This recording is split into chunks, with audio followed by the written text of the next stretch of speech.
Yes, certainly pole position and 2 wins yesterday. Glenn, do you think you can do it from the front of the pack for Yamaha? Oh yeah, for sure. It's a good place to be starting from. So it's going to be tough though. The other boys are very determined, and you know, there's 16 laps is a long way, and it's motor racing, so anything can happen. So we just got to keep my head down and put my best foot forward and try to push as hard as I can all the way to the end. And you know, it's going to be a battle. Well, do you think the improvements with Yamaha and this new M1 has certainly improved? Here at Queensland Raceway, it certainly seems to be the package to beat. Yeah, absolutely. The boys have done a great job of changing some of the settings with the suspension and the shock, and yeah, I really love the bike. So got a great feeling with the bike, and can't wait to get this race going. Well, boys, up in the commentary box, there it is from Glenn Allen, our pole sitter. Thanks. And yeah, some interesting notes there, and just a minor change to the rear shock spring rate. I think you were saying, Phil, was just made that massive amount of difference to Glenn. And this field is so tightly packed. I wrote yesterday, like 16 years I've been pretty much at every top-level Australian domestic superbike race held in this country, and it's never been as tight as it is now. The top 5, some tracks, the top 8, covered by nothing, and anybody can win. It's all down to the start and who in some of the tracks when they've managed their tyre wear. But we'll have a chat down there with Troy Herfoss on the Team Honda Fireblade SP. Well, Troy Herfoss, congratulations. You're the leading Honda rider at the moment. Do you think you can take it up to the Yamahas? Well, we're here on the front row, so we've obviously got the speed, so it's a little bit of luck involved around here for us, but for sure I've got 16 really strong laps in me, so like yesterday, fight to the bitter end, and hopefully I've got the pace there at the end of the race, so it's going to be exciting. Track conditions a little bit different today than what they were yesterday. Do you think the Honda has certainly dialed in early on? Yeah, we've improved the bike step by step. Friday qualifying was our low point, and yesterday we made some really good improvements, and I'm confident this morning the bike's as good at worst. So and we proved yesterday afternoon that we could run down the leader there and fight. It's just a little bit of luck's got to go away, and we can be there for sure. Well, we wish you all the very best of luck. Yeah, thank you. There you go, boys. The leading Yamaha, leading Honda. So yeah, see Troy there, just a little bit more relaxed character. I think this year he was a very excitable young man a few years ago when he first came road racing. Very fired up, very edgy, and yeah. These days a little bit more mild and mannered, perhaps. And I think what he's also showing in his results. He's also knows is that, okay, so this track probably isn't best suited to his motorcycle, but the next 2 rounds, Trev, are completely and utterly suited to the Honda, where you need a good package, a light, nimble machine that's got good power. That's exactly what the Honda's got. The Honda's real strength here at Queensland Raceway is the way it gets off turn 2. And okay, so it hasn't got the top speed of the Yamaha and the Kawasaki, but it gets off turn 2 so well that they've really got to work hard to try and get that distance back at the entry into turn 3, the Dunlop corner, and then they've got to go in deep on the brakes to try and get past the Honda. We saw yesterday he actually caught up to the lead riders and put in a great performance. Let's go down now and have a word with Benny Burke, who's riding the SA Performance BC Kawasaki. Well, Ben Burke, congratulations on being able to get the SA Kawasaki BC Performance's bike back out on the track. Some problems yesterday? Yeah, mate, not anywhere where we wanted to be at the moment, but unfortunately had a rock go through the radiator in second race, and tried the good bike this morning, and it's got a blown head gasket, so we just work frantically to get this bike going. It's not ideal, but we'll have to push through and just try as hard as we can. What is ideal is you're able to give track time, TV time to your very important sponsors, the SA Kawasaki BC Performance team, a big unit, some big units at the head of it as well, so it's good to see you back out here on the track. Yeah, mate, that's what we're trying to do. It's still doing it for the fun of it, so yeah, our result might not be perfect in this race, but we're going to give it our all. There you go. We wish you all the very best of luck. There you go, boys. Ben Burke down here on the SA Kawasaki BC Performance Kawasaki. I think Lance was referring to our superbike rider Evan Bowles, perhaps as some big guys at the head of BC Performance, but I don't think I've ever seen Evan look so fit, looking very fit at the moment. So he's certainly not that big at all these days. So well, of course, Kelvin Riley's actually quite a tall man as well. Yeah, as is Evan. You know, they are both big fellas, I guess, in some ways. So but some fantastic looking motorcycles. Look at the Sunstars off the front of those YZF R1Ms there. Look just absolutely fantastic. And now they've got Akrapovic exhaust systems on them. They sound horn. They do, and they had Akrapovic systems at the last round as well. But the new ones, Trev, just look so much better. That too, yeah. And it looks as half the battle. And yeah, they sound pretty good, but they look they look really serious racing motorcycles now with those new pods. I mean, every round so far that the Yamaha team have come to, they've had 1 or 2 new parts for that motorcycle. Because there's so little parts available anywhere in the world. Even in the BSB guys have only just sort of been getting kit stuff come through, and of course they're allowed a lot more modifications than we are here. But the guys only got rear sets. I think round before last they were running stock pegs, so the guys couldn't get in exactly the right position they want to get, just quite enough purchase, because of course these boys use their feet so much compared to a normal road rider or any normal motorcycle racer. These guys just do put so much force through those pegs, and it's such a major factor in the way they control these machines. Now, if you're wondering what Matty Walters was doing there on board the Kawasaki Connection machine, was actually just adjusting his front brake lever, because one of the things about Queensland Raceway, Trev, is the very late braking that's required. So I reckon on a couple of laps into the race, they'll be adjusting those front brake levers again, just to try and make sure they get maximum braking power.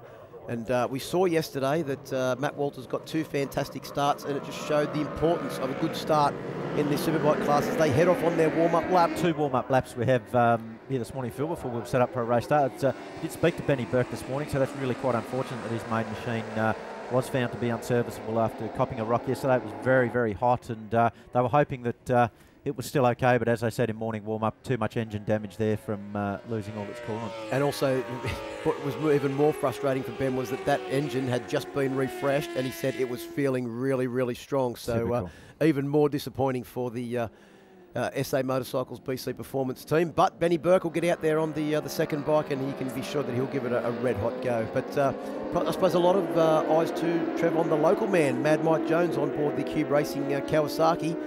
Probably didn't have the best of rounds yesterday, but he said that the tyre spun on the rim early on in the first race, and he just had a lot of chatter, just couldn't get the bike turned into corners, and he'll be coming out all pumped up today, because not only is he looking for race wins here at his home circuit, he's also looking to keep that lead in the Pro-Am Championship as well.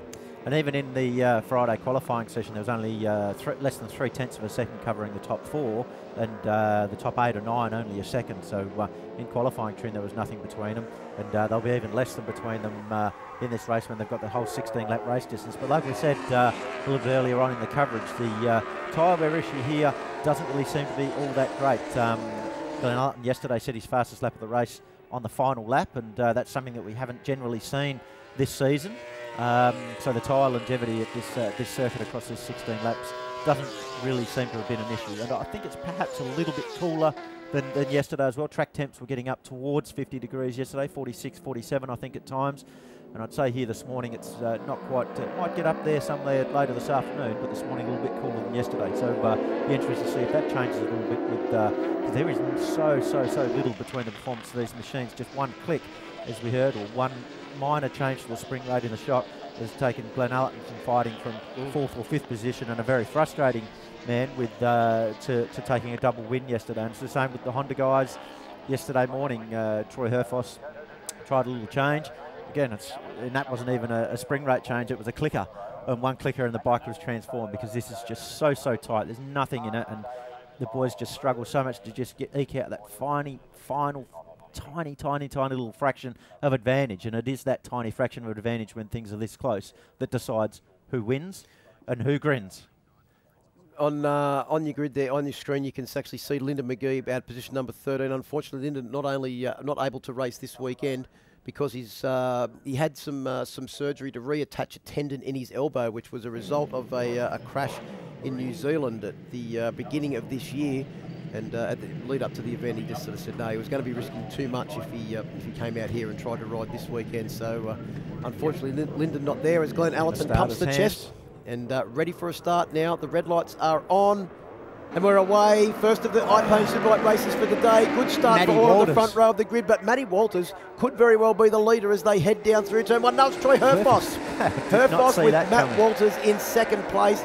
Then it's Crew Halliday, Glenn Alton, and then I think there's one of the BC Performance machines right up there as well. Is that Benny Burke, who's got a flyer off the line?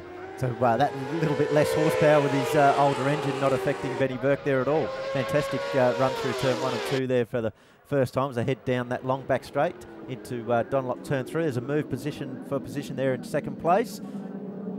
So it is now Matt Walters into the lead. Matt Walters into the lead. One of the Yamahas has snuck up into second place. I think we might find that is Crew Halliday.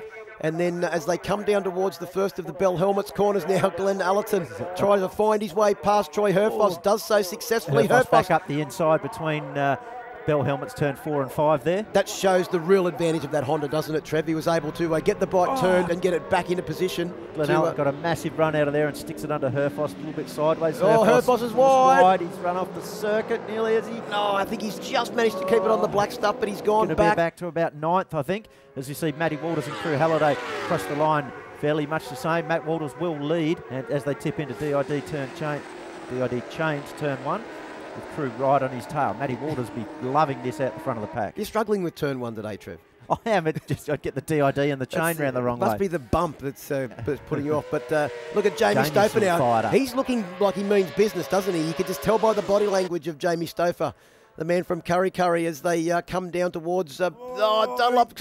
Matt Walters struggling to try and get the Kawasaki connection machine online. Gets out of the seat as well as they make their way out of turn 3. And out onto the Kawasaki straight, but it's Crew Halliday who, by my calculations, Trev, leads a race for the first time here this weekend, coming off his best results at the last round. And he's been doing plenty of Valentino Rossi leg swag all weekend. As we see off the circuit there was Benny Burke, so he did have a great start, but he lost all that great ground that he built up from that stage. So Yamaha 1, 2, 3 at the front of the field now, Phil, as they chase by Matty Walters all the way back to 5th, but now back up to 4th after sliding it under. Mike Jones has joined that battle as well as Jamie. It's a little bit untidy there through Honda turns turn 6. Well, Honda not liking Honda turn. No, we saw yesterday that Jamie Stouffer and Matty Walters had a fantastic battle, but at the moment is the 3 Yamahas. Crew Halliday, Glenn Allerton and Wayne Maxwell out front. Tell you what, Maxwell will be loving this because yesterday he really had to try and fight his way through the pack. Now he's sitting in a good, comfortable position in 3rd. He can follow his teammates, Crew Halliday and Glenn Allerton, to for the first couple of laps of this race. As Mike Jones starts to challenge Matty Walters there for that 5th position. Be interesting to see if Jamie can claw that ground back to the Yamahas and throw his head in the ring for that pay. Mike Jones up the inside of Matty Walters there at Dunlop turn 3. So head down Kawasaki back straight into the double left-hander here. The only left-handers on the circuit. See Crew Halliday with that leg swag there. So be interested to see if Glenn can chase him down. Glenn very, very strong under brakes everywhere. So if Glenn gets in front, the other boys have a huge amount of drama trying to get past him, and we saw that yesterday. Yeah, the other thing is, though, too, that Glenn Allerton said that he was the one that was doing all the donkey work yesterday, and it's a lot easier to follow. I wouldn't be surprised to see Glenn Allerton just sit there for a while and not actually try and make a move on his teammate until maybe the latter stages of this 16-lap journey. And he is probably the strongest out of all of those riders under brakes. You speak to any Superbike rider, and they will all tell you that Glenn, to pass under brakes, it's virtually impossible. You just have to stick it under him sideways and push him out of the way if you want to try and take Glenn Allerton under brakes. Well, the other thing is that Queensland Raceway is a circuit where he's had some great results in the past as well. So they make their way down the Dunlop back straight at the moment. It is the 2 Kawasaki's of Walters and Mad Mike Jones, the local man on board bike number 9, the Cube Racing Machine, that are having a ding-dong battle. They're all trying to find their way past the multiple Australian champion, Jamie Stouffer.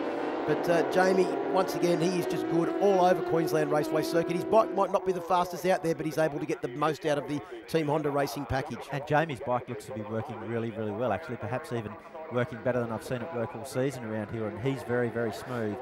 Jamie never looks as though he's trying at all, does he? No matter, even if he comes in ringing, sweat and all the rest of it, you look him out on track, it doesn't look as though it's been effort at all, but I think he might actually close back up to those Yamaha boys. There's Evan Biles. Another SA Motorcycles BC performance bike going dirt tracking. Looks like turn 3 there, Dunlop corner, which is certainly not the first person to run off there this weekend, and I think we can safely say won't be the last as Glenn Allerton hits the lead. He does, and he missed that on screen there, but Glenn Allerton does now lead from Crew, so he did manage to hold off these boys yesterday in both the races. Be interesting to see if he can do it again. He's certainly pulled out a couple of bike lengths over Crew already. Perhaps didn't quite expect that, but just that shock. That spring change in that rear shock's just made all the difference, and it's a reinvigorated Glenn Allerton we have here this weekend. Yeah, he's got that smile back on his face, and I've known Glenn Allerton for enough years to know that he's very dangerous when he has that smile on his face, but I wouldn't be surprised that Crew ran a little bit wide there at turn 6. As Glenn just did at turn 3, so Crew just pulled that few bike lengths back on Glenn there. And there's just about 4 or 5 bike lengths between each of those leading 3 Yamahas, but Jamie's lost the position, Phil. So Jamie's been shuffled back to 5th by Mike Jones, and an 8.6 to Glenn Allerton now is in front, Phil. There you go, 8.6. So he was absolutely blitzed the other boys on that previous lap. An 8.6 to a 9.3 for Halliday, and an 8.9 to Maxwell. So That's faster than any of the boys managed yesterday, I think, wasn't it? 9:177 was the fastest race last year, and 8:3 was the fastest lap yesterday for Crew Halliday. 8:3. So yes, we are. Sorry, quicker 8:3. So 2/10 quicker here this morning. So Glenn's loving that clear air, and he's not careful. The boys aren't careful. He's going to pull away from them. Actually, all of the riders on the top 4 so far have all set a lap in the 8-second bracket. That includes Mad Mike Jones there on screen on board bike number 9, who's managed to just get away from Jamie Stouffer a fraction on board the number 2, the Team Honda Racing CBR 1000. Troy Herfuss has made his life very, very hard for himself with that early mistake. He's currently back down in 8th place and battling with Sean Condon over 7th, but he's got to claw back about another 3 seconds before he can start challenging Matty Walters and his teammate Jamie Stouffer for that 5th and 6th position. Well, the other thing is that Condon's bike is so fast in a straight line, he's got to take slightly defensive lines through the corners to make sure that Condon can't actually get back past, which is exactly what happened to him yesterday with Mad Mike Jones. This Yamaha freight train has closed right up. Oh, Glenn hugely sideways down into Honda turn 6 there. Wow, nothing behind this Yamaha 1-2-3 triumvirate now. As they make their way out onto the Swann Insurance Straight, that will complete 6 laps of the 16-lap journey. Allerton, you can see him just go down the gears. Bike starts to get a little bit of movement as he comes around through the final corner. As we said, Glenn Allerton, the new lap record holder here with that 108.633. Fastest lap for the rider that's had some really good results at Queensland Raceway over the last couple of years. Is Wayne Maxwell perhaps the danger man now, you think, Phil? Didn't show his hand yesterday. No, but it will remain to be seen how Wayne's arm pump issues go as the race starts to go on a little bit. Maybe in about 10 laps he might really start to feel that arm pump issue. And just looking back there, I think Mad Mike Jones might be the one to watch, because he is starting to move his way forward. So we've got both those boys in the high 8s as well. So as we see on screen there, Jamie Stouffer on the Team Honda Racing Fireblade SP. Still Glenn Allerton leads. Oh, Allerton, you see Maxwell. There, he was backing it in the wrong way, and then it went back round to the right way. Scandinavian flick. And Troy Herfoss sliding it in there nicely as well. So he's got that 7th place from Sean Condon now, so it's another important point for a couple of points for the championship leader. Every point counts, of course. So Troy deep down below the bubble of that Honda as he tips into DID change turn 1. And because remember that Troy Herfoss actually came into this round with a 9-point lead over Wayne Maxwell. And at the moment, that means that Maxwell is going to claw a few points back on Troy Herfoss. Herfoss and Condon do look as though they are closing down Walters and Stouffer a little bit there. Well, we're still only on the we've got 7 completed laps, so we're about half race distance now. And the Honda will be good in the second half of the race, as we saw yesterday, Trev, when Herfoss was actually able to make his way forward and challenge the leaders. Wayne's just lost a bike length or 2 down the back section of the circuit that time around. Still Glenn leads on the those new Acropovic pipes on those YRT FR1Ms. The Yamaha will be love looking at that footage on the live stream there with the Yamaha boys 1, 2, 3. That's exactly where they want them to be. But you can also see that Glenn Allerton is so comfortable with that motorcycle, the way he's able to just pitch it into corners, and it's the Glenn Allerton of old that we're watching now that's making his way down through DID change turn 1. And so much of this game is confidence, and it might be fair to say that Glenn thrives on confidence even more than some of the other guys. He has to be in that right headspace to make everything happen, and he's certainly in that headspace here this weekend. As we said, he's got that smile on his face, and every time I've seen him get good results, he's got that smile on his face, and he was certainly like that this morning. He was certainly like that yesterday afternoon. As you said, he won't even need the headlights on the car, exactly because right. The smile would have been lighting the way. He's a very, very happy chappy. To see boys really screwing the power on hard there and making that rear Dunlop control tyre work very, very hard for its money. I'll tell you what, for someone that suffered from arm pump yesterday, Wayne Maxwell is putting in a very, very good ride here at the moment. It looks very smooth. Glued to the back of Crew Halliday's YZF RM1. Crew kicks up a bit of dust there as they head down the Iphone Oil Straight. Glenn again really loving getting sideways down into that turn 6 here this weekend. I think I'll go as far as to say, Trev, that I don't think Wayne Maxwell is actually suffering from any arm pump at the moment, the way he was actually able to close up there on the brakes as they came down into turn 1.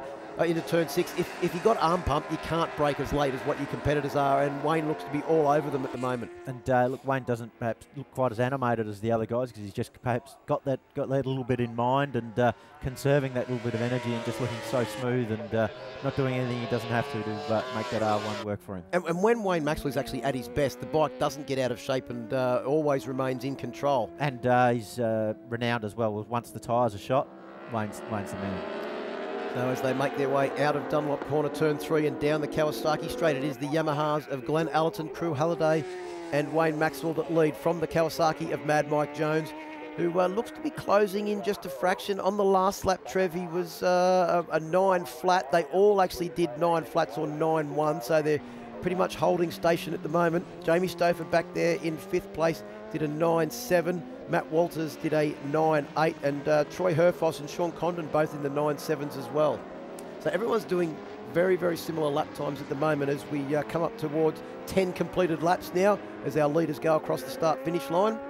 See that Crew Halliday right up on the back of Glenn Allerton there as they tip into DID change turn 1 with this lap 11 of 16. Just wondering if Crew's actually going to try and put a move on Glenn Allerton, or if he's going to wait until the last couple of laps to try and find his way past as they make their way down the long Dunlop back straight now. This is the longest straight on the Queensland Raceway circuit. And Crew dipped down to an 8-7 on that last lap. I was going to say, all of a sudden he looks that little bit more serious, and Wayne a little bit wide there. That'll cost him dearly getting down the chute this next time. So, but yeah, I think Crew stepped up his game and really going to try and take the challenge to Allerton now. Well, Allerton did an 8 as well, an 8.8, and Maxwell did an 8.9. Mike Jones did an 8.9, and the top 4 are all still in the 8s. Whereas, we've got someone down. Someone down there at... I think that's Mike Jones. It looks like it is Mike Jones on board bike number 9, the Cube Racing Kawasaki. Out of 4th position, Mike Jones coming down. So that promotes Jamie Stouffer and Matty Walters into 4th and 5th, and Herfoss, importantly, into 6th for the championship as they're going to put a lap down on Evan Biles.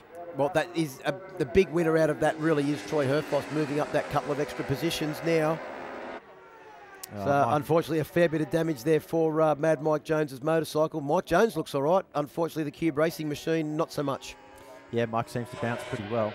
Allerton responding to Halliday's challenge there and perhaps pulled just away a bike length or two. The guys, those top 2 still again on an 8.85 for Allerton and an 8.9 for Halliday last time around. Maxwell just struggling to hang on to those 2 boys a little bit now, just losing a bike length here or there.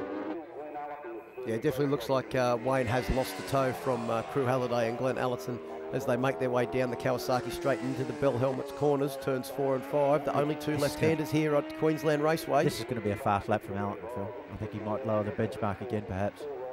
Well, he's looking very racy. He could not get his head any further underneath that paintwork on the tank of the R1M, could Glenn Allerton, but Crew Halliday seems to make it up mid-corner as they come round through Honda Corner turn 6 as they come across to complete 12 laps of the 16-lap journey. So another 8.9 to Allerton to Halliday at 9.1, so he just pulls out that couple of tenths, but Glenn's got the hammer down now as he wheelies between turn 1 and 2. 9.6 for Wayne Maxwell, 9.7 perhaps that arm pump for Jamie Stouffer. Coming in now, Phil, as we mentioned. Hopefully not, because if it's in now, it's going to be in this afternoon as well. So hopefully Wayne, but that's not to say he's going to suffer from that at other tracks that we're going to visit from here on in. It's just this particular circuit that causes him a problem. Herfoss just lapped in the last lap about a second quicker than Matty Walters. He's right onto the back of the Kawasaki Connection machine now. And that so Herfoss could pull up a couple of extra points here, and that's going to be a massive championship implication for Troy Herfoss if he can get past Matty Walters on that very rapid Kawasaki. Herfoss, massive lunge up the inside. Into Bell Helmets turn 4, and he gets it turned really well here in between 4 and 5. Gets off this turn as well. That Kawasaki has plenty of mumbo, but Troy's just got a bike length or 2 now, so I think that 5th position will now belong to Troy Herfoss. It'll be interesting to see if Matty Walters can come back at him. But that seriously is Honda territory this weekend, isn't it? Those 2 left-handers through the middle there. We saw Jamie Stouffer and Troy Herfoss be very strong there early on in the race. And Sean Condon is also starting to make his way forward. He's come with Troy Herfoss as well, and he could very well be onto the back of Matty Walters' machine, who... he's dropped back into the mid-10s as Matt Walters, so he'll probably want to get a bit of a wriggle on if he wants to maintain that sixth position. It'd be interesting to see if Herfoss can pick up some speed now. He's got now a little bit more clear air. Actually, I think he has already. So Herfoss will be putting a lap down on a rider there, and has 2.1 seconds to make up to his teammate Jamie Stouffer, who's currently fourth on screen there. You see number 12, Matty Walters, was so strong earlier on. Allerton, see on screen there, Crew Halliday trying so hard to take the challenge up to his teammate. Well, Troy Herfoss has closed up a little bit, I think, on Jamie Stouffer on this first half of a lap. As they come around to complete this lap, Trev, there's only going to be 2 laps to go of the Queensland Raceway circuit. I'm not sure that Troy can actually pull up to the back of Jamie Stouffer in such a short distance. But he certainly has got a full head of steam now, has Troy Herfoss. You see 3 Kawasaki's running there together. Orders Condon and Harding. Condon has pulled back a lot on Matt Walters. In fact, in the last lap was half a second a lap quicker. Yeah, Matty Walters' pace certainly slackening as the race wears on. That's strange because yesterday he was very consistent over the race distance. In fact, that 10.5 that he did on the last lap is probably one of his slowest laps of the weekend so far. And yeah, he's been getting fitter and fitter all season as well. So I don't know if he is actually perhaps struggling a little bit with the setup of that machine, wearing that rear Dunlop. But yeah, tyre longevity hasn't been an issue. Back wheel off the ground there for Matty Walters. He was late on the brakes. I think the desperation now, he knows that Condon is behind him. Maxwell's out of the game for to challenge for first or second, but does look quite safe in that third position.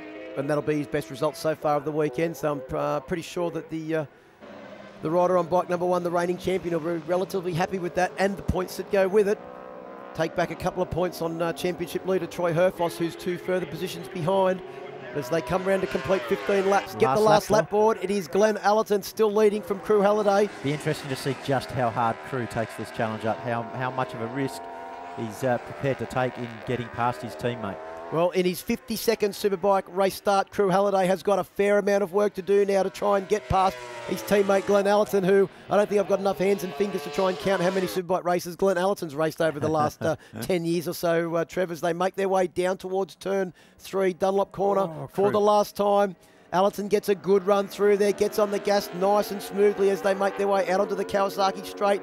He's right down behind the screen, and Crew Halliday is going to have to pull off a pretty big move to try and get up on the brakes there. Allerton, as you said, very, very strong on the brakes. Through turns 4 and 5 for the last time. Comes Glenn Allerton to make it 3 from 3. Yeah, well, this is, we said his smile was big yesterday. His smile was going to be, he's going to have stretch marks around behind his ears, I think, when we speak to him. Oh, sideways there. But see how sideways he got and how smooth he was, and he still hit the apex, and he'll get a good run out onto the start-finish straight. I don't think Crew Halliday's going to come back. No. Cheers and applauding from the Yamaha team as Glenn Allerton takes his 3rd victory for the weekend. I don't think he can believe what's happened. Just put his hand on his head as if to say, is this really happening to me? Condon and Walters. Oh, look how close they were. And Jamie Stouffer has lost the position to Troy Herfoss. What a comeback from Troy Herfoss. He finishes 1 place behind Wayne Maxwell. And what a comeback. So I think that'll make it so Herfoss will have, there'll be 5 points between Maxwell and Herfoss after this race. Did you see then Troy Herfoss came past and waved to Jamie to say, I'm sorry about that. Perhaps there was a rather rude move that we weren't witness to there. As Glenn Allerton celebrates with a wheelie on that, was it FR1M, so as does his teammates. The Honda boys going down the back lane. I'm sure they'll have plenty of time to rehash all the events there of that race in the very impressive Honda Transporter at the end of this race. But it was just interesting body language there from Troy Herfoss. But Allerton takes the victory from Crew Halliday. Wayne Maxwell, his best ride of the weekend so far to finish in 3rd place. Troy Herfoss, an unbelievable comeback, just getting the better of Jamie Stouffer by 1/10 of a second for 4th and 5th, and very important championship points. And of course, the battle between Walters and Condon for leading Pro-Am rider and leading Kawasaki went right down to the wire, Trev. Only half a second in it at the line, with Matty Walters just getting the better of Sean Condon. Matt Harding also put in a great ride as well to finish in 8th place. I think it's very clear that we're going to have a very happy Glenn Allerton down there at Park Fair. Maybe it's going to be interesting to see Wayne Maxwell's reaction for that 3rd place. Still good points, of course, but 5 seconds behind his teammate. So it'd be interesting to hear the explanation for that. But as we spoke about earlier, our we suspect that it's probably that arm pump issue that he had. That's a pretty good way to start up on the podium behind your two teammates, and Yamaha will be over the moon with that 1, 2, 3. Look, it's just the Yamaha staff in Park for May. And look at Chucker, that they were happy yesterday. They're even more happy today. You see Sebastian Minconi there checking the tyre temperature with a barometer straight away there of the race winner. You see Glenn Allen's got that new livery on that Shark helmet. And, it's great. It's good those Yamaha boys have got such different looking colour schemes on their helmets, otherwise we'd really struggle to pick them apart. Well, and of course, Wayne Maxwell's one's easy to pick out with the Muzz Buzz, the purple and green, and Crew Halliday, the fluoro yellow. You can pick that out anywhere. It quite matches Crew's personality, doesn't it? The fluoro, I guess. He's quite a colourful character. Very Valentino Rossi. Yeah, and he's been carrying plenty of Rossi leg swag this weekend. Well, congratulations, a great effort out there in third place. Yamaha 1, 2, 3. Yeah, it's awesome to get Yamaha 1, 2, 3. I don't know if this is the first time we've had a Yamaha 1, 2, 3, but to do it here on Sunday and to have all 3 R1Ms on the podium is amazing, you know. I struggled a little bit with my forearms then, so obviously you see me drop off at the end, but it's the best we can do, gain some points back in the championship, and that's it's a consolidation round for us, and we can press on from here. Good on you, mate. Look forward to seeing you back up here in race 2. Thank you. Well, Glenn Allerton, congratulations. As I was just saying, a fantastic effort out there. 2 race wins yesterday, pole, a race win today, 2 Yamahas behind you. You've got the boasting rights. Yeah, the only way I could get better is if Crew would leave me alone for at least a lap. No, that was very tough. He was right there, and at the start of the race he showed that he had a lot of speed. So when the opportunity came for me to get in the lead, I took it straight away, and you know, I had to hang in there, but the bike's just working great. Big thanks to the team. They've done a fantastic job to put these motorbikes together, and it's not an easy job. So thanks to them, that's why the bikes are 1, 2, 3. In terms of the new powerhouse motorhome back there, how good is that for you guys? I guess that's probably an extra boost to have a nice place to get change in. It's awesome. The new truck's absolutely fantastic. You know, we've got a lot more space in there, and yeah, it just makes it a little bit easier for us to do our job. Also for the spectators to come on down, have a look, and then you can get the signatures and photographs with you guys as well. Yeah, we got posters down there, so if anyone wants a poster and a signature, come down and see us. Good on you, mate. Thank you. Thanks. Well, there was some raw emotion there from Glenn Allerton, I think, Phil. He was struggling to keep his emotions in check there, just so happy and almost overwhelmed with his success so far this weekend. Yeah, we're certainly having a fantastic weekend, and fair to say the first couple of rounds of the championship were a little bit difficult for him.